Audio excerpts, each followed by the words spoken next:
E será que a Globo News está desembarcando do governo Lula? Ou por que será que a Globo News está sinalizando que pode desembarcar do governo Lula?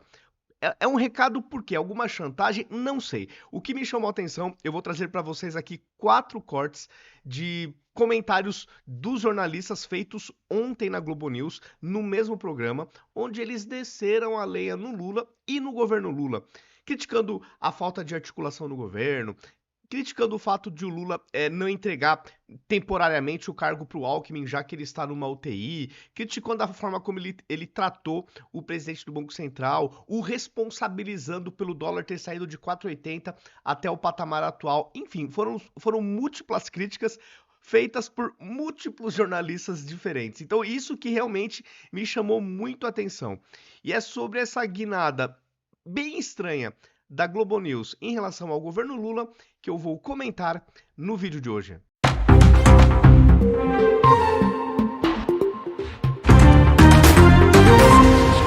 Começando pelo primeiro corte, onde o Gerson Camarote deu a primeira boa paulada do dia em cima do governo Lula, ocupando ou responsabilizando diretamente pela disparada do dólar. E ele fala as coisas de errada que o Lula fez e falou para que gerou essa consequência toda da disparada do dólar. Vamos ver este primeiro corte. Eu vou abrir uma divergência aqui. Adoro. Vamos lá. O dólar estava 4,80, mano. Sim. Sim. Você teve o presidente criando ruído político.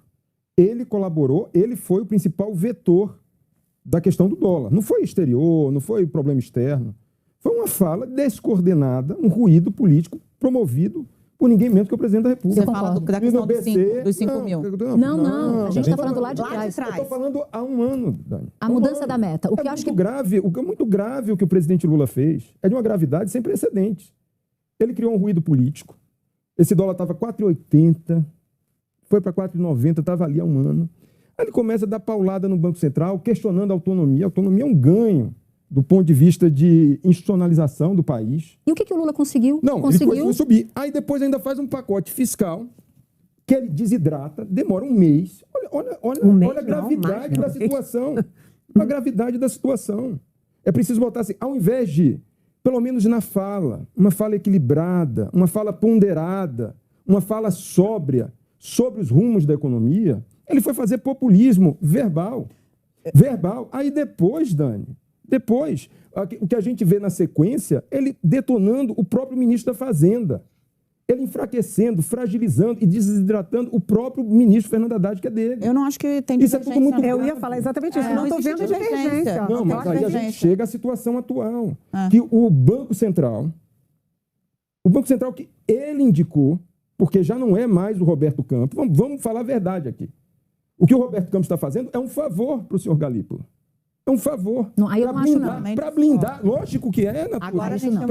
Olha esse comentário que ele vai fazer em relação ao BC se blindar, acho que também faz sentido o que ele falou. Blindar, está fazendo um favor, o Roberto Campos poderia sair lindamente tchau. O que o BC fez foi uma blindagem ao Galípolo, dizendo assim o seguinte, independentemente do que vai acontecer, vamos dar um choque de credibilidade ao senhor Galípolo e futura equipe durante o próximo Copom e o outro Copom. Eu concordo com essa análise dele, faz sentido, porque o BC já aumentou em 1% e sinalizou que pode aumentar novamente nas próximas 2 reuniões.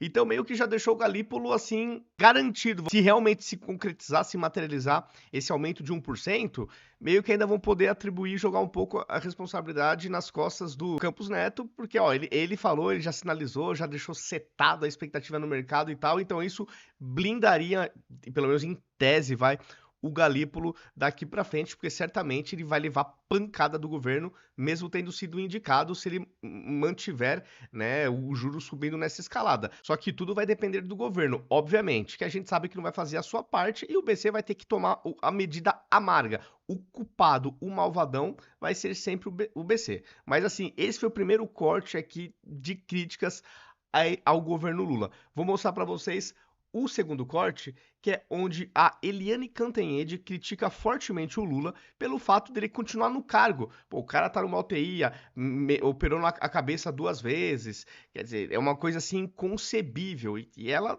assim, concordo com ela também. Porque ela diz que o Brasil está numa normalidade constitucional. Aí eu já discordo, né? Porque aí para mim já é um teatrinho falar que o Brasil está numa normalidade constitucional. Você está de brincadeira comigo, né? Os poderes estão, em tensão máxima, uma coisa assim impressionante. Mas enfim, vamos dar um play aqui nas falas da Que Eliane. ajeita esdrúxulo, que é um presidente da República que está numa UTI, que toma uma anestesia geral e que está fazendo uma cirurgia na cabeça, continue ocupando o cargo. Sabe, isso... Tudo bem, a Janja até pode ter pensado, vão achar que você está que é mais grave, olha, pode dar um problema. Mas, gente, a gente está vivendo uma estabilidade institucional. Não é como o Tancredo Neves ficar doente, mentir e dizer que não é nada.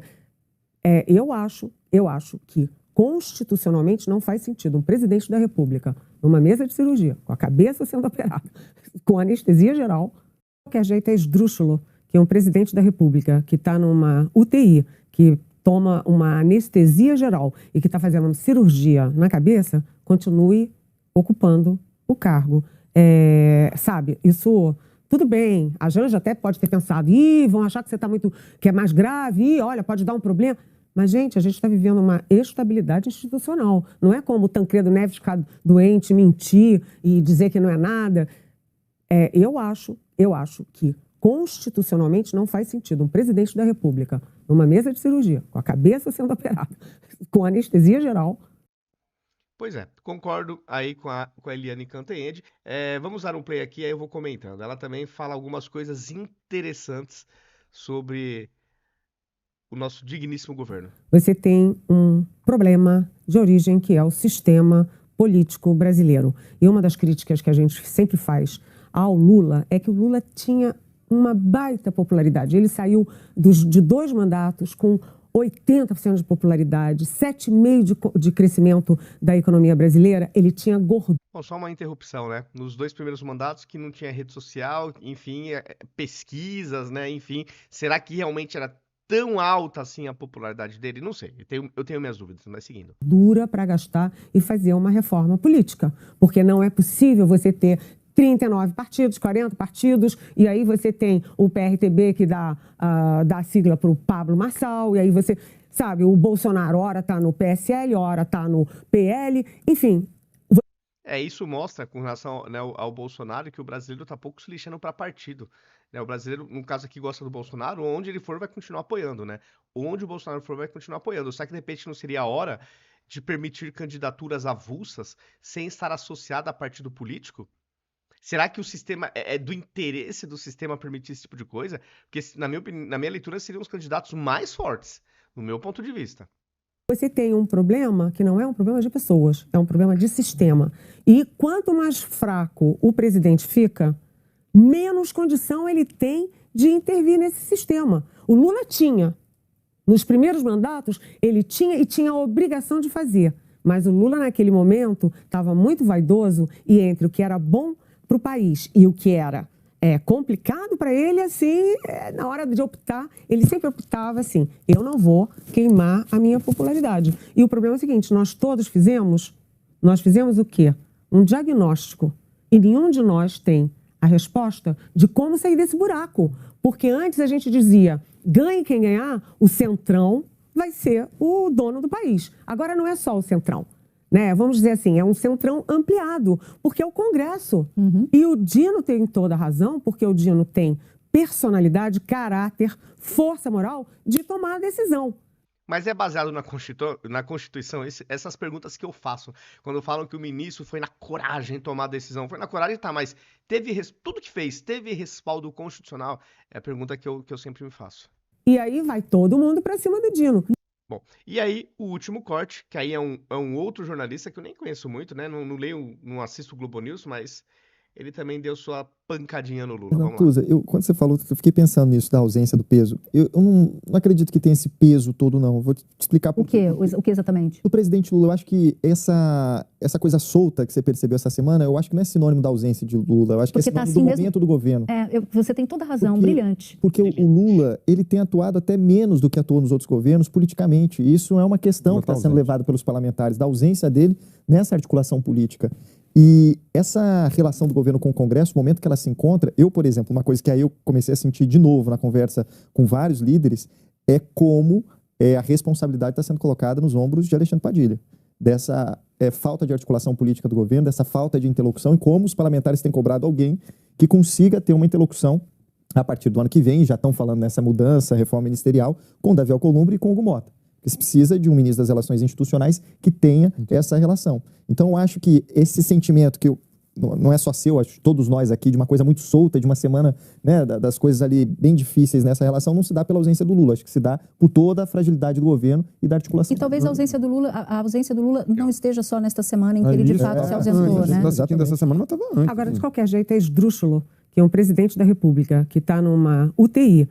É isso, me chamou muita atenção, tá? Eu achei curiosíssimo, assim, o fato de mais de um jornalista, né? 3, 4 jornalistas, assim, criticando o governo, falando algumas verdades que incomodam o governo, justamente dentro de uma Globo News, onde ao longo da programação, ainda no dia de ontem, tava com aquele comportamento padrão Globo News. E aí, no final do dia, enfim, eu achei muito estranho.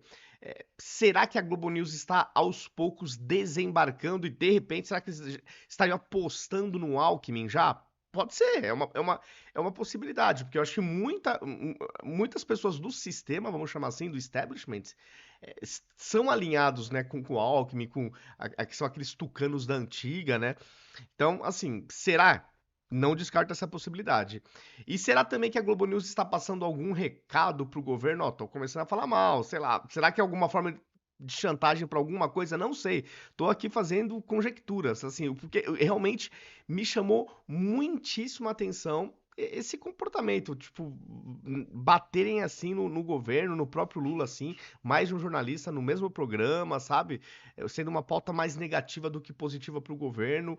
Curioso. De repente, eles estão começando a ficar empolgados com uma possibilidade, né, talvez remota, não sei, do Alckmin assumir. São conjecturas. Coloquem nos comentários se vocês têm um pouco dessa minha leitura também. O que vocês estão achando desse movimento estranho, né, de tantas críticas assim no governo, ainda mais dentro de uma Globo News e certos jornalistas. Fiquei curioso. Não tô acostumado a ver esse tipo de comportamento. Não assisto muito a Globo, obviamente, mas dos cortes que me passam na timeline, não me parece algo muito comum. Então comentem aí o que vocês enxergam disso tudo.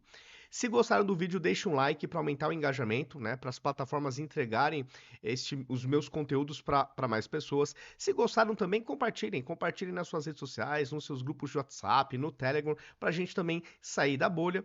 E os convido a me seguirem em todas as redes sociais. Em todas elas, eu estou como @ViniciusCFP82. Aqui em cima, em vermelhinho, tá o meu username e nas principais redes vocês me encontram dessa maneira. Dado o recado, feito o convite, até o próximo vídeo.